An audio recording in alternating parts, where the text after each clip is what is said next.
The Provoke Podcast, brought to you by Provoke Media and produced by the international broadcast specialist Marketeers. Hello, this is Arun Sudhaman from Provoke Media, and I'm here in Cannes Lions with Warren Johnson, who's the founder of W Communications, and we're going to talk about creativity and Cannes, which is a very original topic here, Warren. Of course. So how's your Cannes been, first of all? It's been good. It seems quiet this year. We've won a few awards, which has been nice. We picked up some golds yesterday for Marmite, which was fun. Mm-hmm. But very much in our role as kind of supporting actresses and actors, mm-hmm. Which I think is kind of, I think really the role that PR generally tends to have in Cannes, mm-hmm. which I'm cool with. Oh. It doesn't bother you that public relations tends not to get the idea creation credit?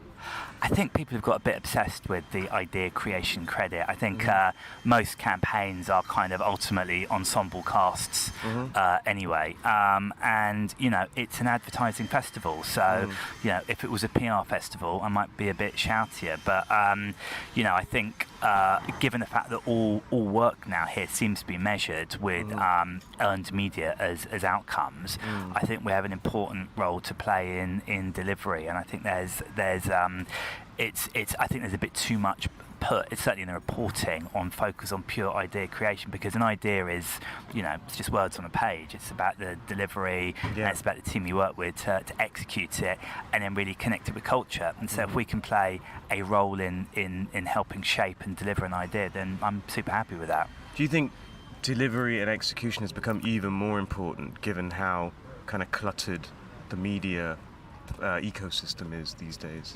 100%. I think there barely is a media ecosystem. Yeah. It's just a series of kind of disjointed verticals that lead straight to consumers and often doesn't connect with anything. So you have all of these kind of, you know, narratives that can just happen in a complete bubble. So I think our job is to try and reconnect that into what feels a bit more like an actual ecosystem of kind of yesteryear. So I think it's super important. And you know there's the value piece as well. There's, you know, media is very expensive and increasingly hard to, you know, use to target people. So the more you can get consumers to, you know, be your mouthpiece and talk about and share and report and repeat all the things you've been doing, it's effective and a lot stickier.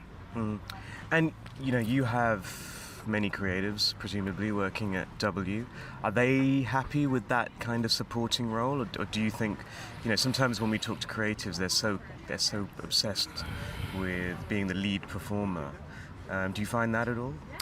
We've I mean, certainly they don't tell me, but no, certainly we've fostered an environment where it's about doing great work for our clients and really seeing our campaigns land. And so we don't try and have that kind of creative supremacy piece. I think that's something that tends to get born in other industry categories, less so. I think PR naturally, because we never really own what we're selling, we're always translating, you know, what a client wants to say versus with what the media want to hear. You can never really be too single-minded in your kind of creative drive. You always need to collaborate and sometimes compromise in order to get what you want. So I think culturally they're fine with that. Look, you know, would they like to be showboating around with, you know, their name on some trophies? Of course, and I'd be disappointed if they don't. But I think this particular event, I think working with, you know, ad agencies and other agencies to win great work should be credited as much as anything else. Does it ever bother you though when, if say the PR firm is brought in after the idea is created and you kind of think, well, actually we have a better idea that could have done well, or do you actually maybe see clients moving to a process where you are having some sort of say in the initial idea? I think a bit of both. I think, you know, certainly some of the work that we've been shortlisted for this year, we've been able to help shape the idea and certainly improve it from a earned media perspective, which is obviously what wins awards here. So I'm happy with our role there. But increasingly, you know, we're starting to be a lead creative agency in our own right anyway, and we've produced, you know, there's a whole bunch of ads sort of all over London for agenda, which we shaped ourselves directly, and I'm sure lots of other PR agencies are doing the same thing. So I think it's pretty fluid now in terms of the who is the sort of lead agency or not. And I think that's really client driven rather than agency driven. Yeah. Do you find there's a certain type of creative person that works better in a PR agency? Because you've hired creatives presumably from ad agencies, and we've seen people come in and leave, not been able to necessarily flourish in the PR world. What have you learned about that? It's a good question. We strangely, we don't really have we're actually on the lookout for some PR creatives at the moment, because we've moved towards what we tend to sell directly now from a creative point of view is cultural creativity. So working directly into, working with, artists or designers or architects or something. So people that understand that space more than the kind of creative publicity side, which is, how do you still get a picture stunt in the sun? And so I think our pendulum has swung really heavily in that direction, which is great, because I think it's slightly more meaningful creative work rather than what we refer to necessarily as creative publicity. Right. And I think the role of publicist is really undervalued in our industry, and the creativity in terms of spinning and pitching stories that are quick and sharp for the news agenda, I think doesn't really get rewarded as much as it should do. So we need to bulk up in that a lot more anyway. Right. When you look at the work here in Cannes, what I find is the best work, it really is PR work. Yeah. But it's not being created by PR agencies necessarily. Yeah. Does it bother you that the discipline and the industry have separated? That's a good observation. I think wouldn't PR be great to do if you didn't have any accountability to it? I mean, if we were, if we just got to write ads that we didn't really have a client and we didn't really have to deliver or find any media spend for, that'd be a lot of fun. But I think typically we don't have as deep pockets as other people to do the same thing. I think, I see it all as hugely positive. I think the fact that you've got the world's marketeers here, and the greatest value they put on their campaigns is earned media. I think that's incredible. I think our job is just to make sure that we are always active participants in the delivery of that, and where possible, where we can be a part of this sort of this new phrase I keep hearing about, ideation. If we can be more part of that. It feels like a sort of members club that we're not invited to, but I'm kind of fine with that. But I think it's great. I think we should be celebrating where PR has got to, because it's the de facto measure of whether a campaign has succeeded. Yeah. And do you find clients are getting more comfortable with the kind of loss of control that is involved when you're earning attention and loyalty and advocacy, as opposed to paying for it? 100%, and I think that's really come out of post lockdown and post COVID. There just seems to be a step change in their risk appetite.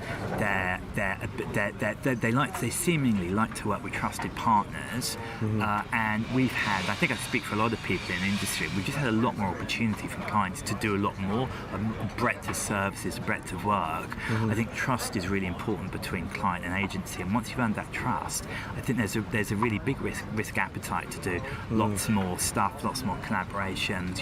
We just launched a pyramid shaped Marmite jar for Elton John as a partnership we just launched. But 5 years ago, the idea of complete a jar that hasn't changed for 100 years, and we just changed the shape and design, and it's it's a lot more fluid, and we're getting great opportunities, and long may it last. That's good to hear.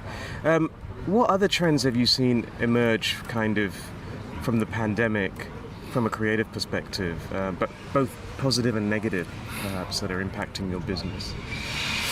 I think, certainly the positive stuff is the ability for clients to allow us to integrate a lot more. I think that and I guess the flip side of that is the clients, a lot of sophisticated clients now the still value press office are bringing a lot of that in-house.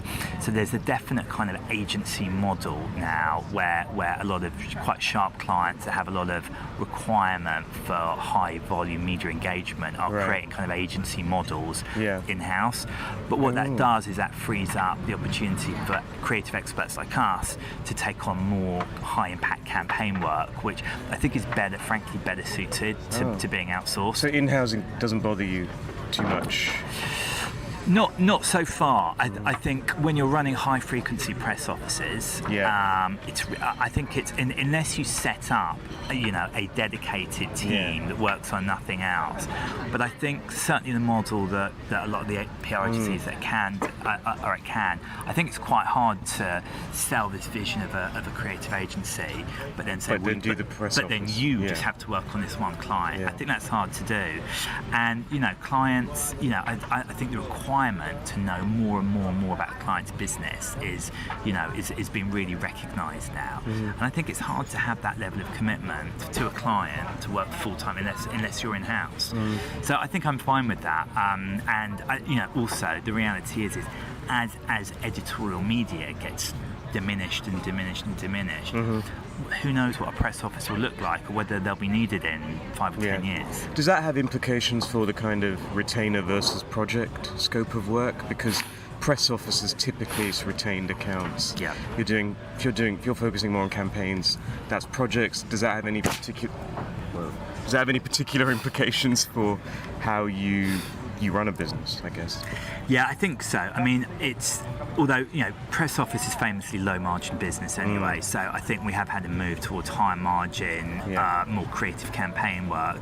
However, there is always a pressure that is not always retained.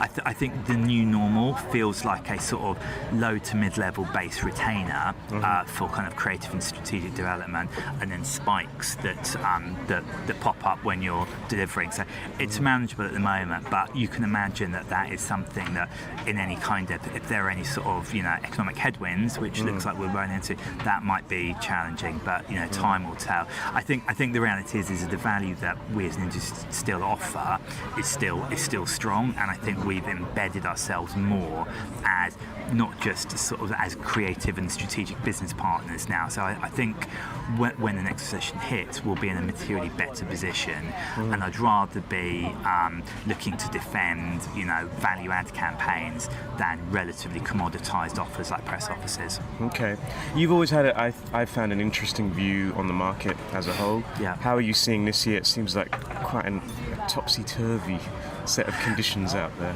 I think just topsy now, or turbo. Well, I think certainly in the UK, it's I think it looks pretty bleak. We're seeing a lot of preemptive belt tightening in budgets. I think that the UK media are doing the brilliant job that they always do of talking us into a recession.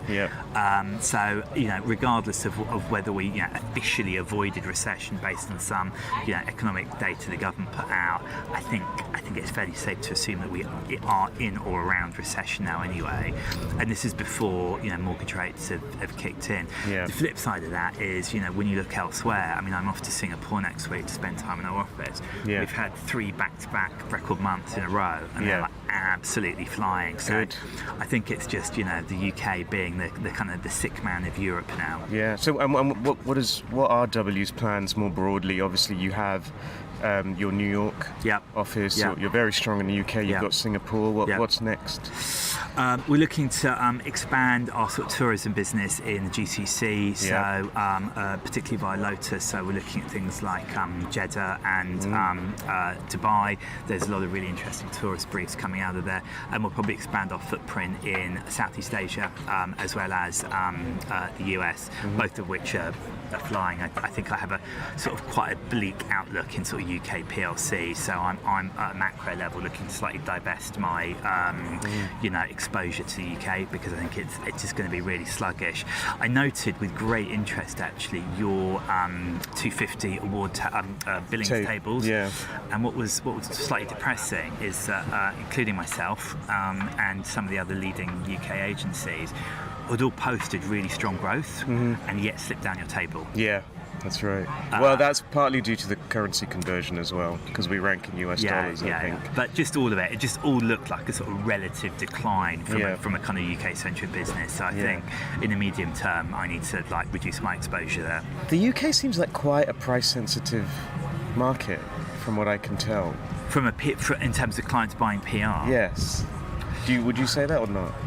I would, to an extent. There's definitely a sense that there is less money around per se, but equally, Singapore, New York, they're still driven by price. Yeah. Okay, excellent. Any other observations you'd like to leave us with after your week in Cannes? No, just it seems a little bit quiet, doesn't it? And it's weird. There's tons of people here. I've been informed it's one of the biggest turnouts. Right. But yeah, it does feel a little bit. It feels quiet, and I just wonder what that bodes for. Whether a few people have pulled out at the last minute, and whether again, bit of belt tightening here. Maybe. But anyway, creativity as measured by earned media. Long may it last. Long may it last. Thank you so much, Warren. Thanks, Arun.